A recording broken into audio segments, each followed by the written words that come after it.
سانحہ ڈی چوک پر حکومت کی سفیروں کو بلا کر وضاحتیں شروع۔ رپورٹس کے مطابق ڈپٹی وزیر اعظم اسحاق ڈار صاحب نے سفیروں کو بلا کر وضاحتیں دی ہیں کہ ہم نے کوئی گولی نہیں چلائی، ہم نے کوئی شہادتی نہیں کی، لیکن جتنی بھی فارن افیئر سے ریلیٹڈ تجزیہ کار ہے وہ یہ کہتے ہیں کہ آپ نے ہر ملک کے سفیر کو ہرٹ کیا ہے جب اس نے دیکھا ہے کہ آپ نے اپنے عوام پہ ظلم کیا ہے۔ اب حکومت وضاحتیں دے رہی ہے لیکن اب ان وضاحتوں کا کوئی فائدہ نہیں۔ السلام علیکم ناظرین، میں ہوں آپ کا ہوسٹ امجد گل اور آپ دیکھ رہے ہیں آپ کا اپنا پلیٹ فارم HR TV۔ پہلی بڑی خبر، آزاد کشمیر میں ایک دفعہ پھر سے عوامی مزاحمت شروع ہو چکی ہے۔ آج ہم نے دیکھا کہ وہاں پہ ہڑتال کی کال دی گئی تھی اور پھر ہم نے دیکھا کہ کوئی دکان، کوئی روڈ، کوئی گاڑی روڈ پہ نہیں آئی اور ان لوگوں نے ثابت کر دیا کہ جب آپ نے اس نظام سے اپنا حق لینا ہے تو اس کے لیے آپ کو اپنے طور پہ، اپنے بلبوتے پہ کوشش کرنی ہوگی، آپ کو اپنے بلبوتے پہ اس نظام کو بتانا ہوگا۔ پھر ہم نے دیکھا کہ کل ڈفرینٹ قسم کے ویڈیو آ رہے تھے کہ وہاں کے عوام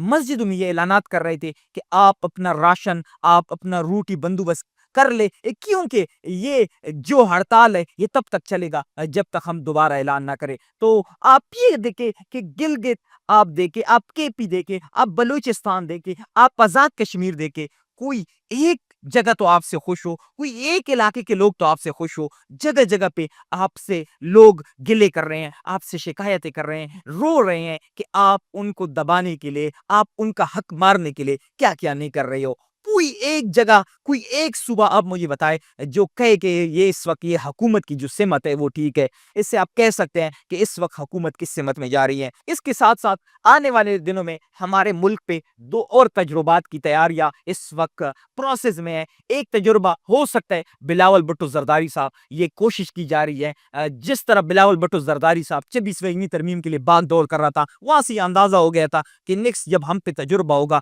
نیکسٹ جب ہم پہ ایکسپیرینس ہوگا تو ہو سکتا ہے بلاول بھٹو صاحب کو وزیر اعظم بنا دیا جائے۔ ایک تجربہ اس وقت یہ پروسیس میں ہے۔ ایک جو دوسرا تجربہ ہے اس میں عمران خان صاحب کو انوالو کرنے کی کوشش کی جا رہی ہے، عمران خان صاحب کو آفر کرنے کی کوشش کی جا رہی ہے کہ ایک قومی حکومت بناتے ہیں، آپ بھی آئے، ہم بھی آتے ہیں، سب بیٹھتے ہیں۔ لیکن اب تک رپورٹس کے مطابق عمران خان صاحب نے اس ڈیل سے بھی انکار کیا ہے۔ عمران خان صاحب نے بھی وہی سوال کیا ہے جو اس وقت 24 کروڑ عوام پوچھتی ہے کہ آپ نے گولی کیوں چلائی۔ عمران خان صاحب نے اگر ڈیل کرنا ہوتا تو وہ بہت پہلے کر چکا ہوتا، وہ آج بنی گالا یا زمان پارک میں ہوتے، لیکن عمران خان صاحب نے ڈیل نہیں کرنا اور عمران خان صاحب کے پاس اب ڈیل کرنے کا وقت بھی نہیں ہے۔ عمران خان صاحب نے یہ موقع گوا دیا ہے کیونکہ اب اگر عمران خان صاحب ڈیل کرے گا بھی تو پاکستانی عوام نے عمران خان صاحب کو بھی معاف نہیں کرنا، عمران خان صاحب کی اس ڈیل کو بھی معافی نہیں دینی، عمران خان صاحب کی اس ڈیل کو بھی قبول نہیں کرنا۔ اس وجہ سے نظام، حکومت، عمران خان صاحب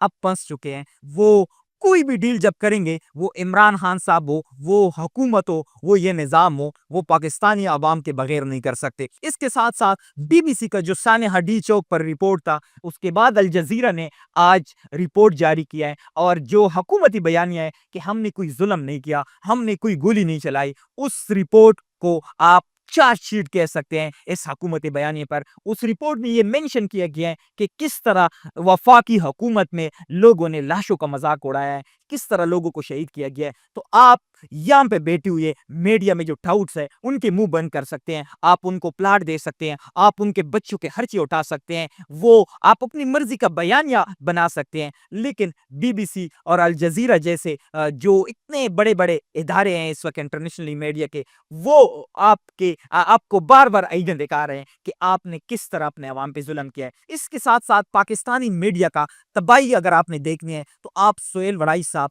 اتنے سینئر بندہ ہے جو میڈیا میں ہے، اس کا آخری کالم دیکھے آپ کو خود اندازہ ہو جائے گا کہ پاکستانی میڈیا کی تباہی کس وجہ سے ہوئی ہے، کیوں پاکستان کا میڈیا تباہ ہے۔ کیونکہ اس میں سہیل وڑائی جیسے لوگ ہیں جو نظام میں ہوتے ہوئے اتنے ظلم بربریت کے بعد بھی وہ ایسے کالم لکھتے ہیں، تو آپ ان سے پاکستانی میڈیا سے کیا توقع کر سکتے ہیں۔ اس کے ساتھ ساتھ پاکستان تحریک انصاف کی لیڈرشپ اتنے بڑے سانحہ کے بعد ہم دیکھ رہے ہیں بالکل غائب ہے، نہ کوئی ایکٹیویٹی، نہ کوئی ذمہ داری۔ آپ دیکھیں کہ آپ عمران خان کے نام پہ ووٹ لے کے MNA بنے تھے، آپ MP بنے تھے، آپ سینیٹر بنے تھے، لیکن اتنے بڑے سانحہ کے بعد بھی ہم دیکھ رہے ہیں کہ آپ اپنے عہدوں کو انجوائے کر رہے ہیں۔ انٹرنیشنل میڈیا کو حلیمہ خان ڈیل کر رہی ہیں، کل حلیمہ ماہان نے انٹرویو دیا انٹرنیشنل میڈیا کو اور اس نے پوری دنیا کے سامنے یہ جو ظلم بربریت پاکستانی عوام پہ ہوا ہے وہ ساری دنیا کے سامنے رکھا ہے. لیکن آفرین ہے پاکستان تحریک انصاف کے لیڈرشپ پہ جو اب تک ایسے غائب ہے جیسے کچھ ہوا ہی نہیں ہے. اب تک کے لیے اتنا ہی، والسلام.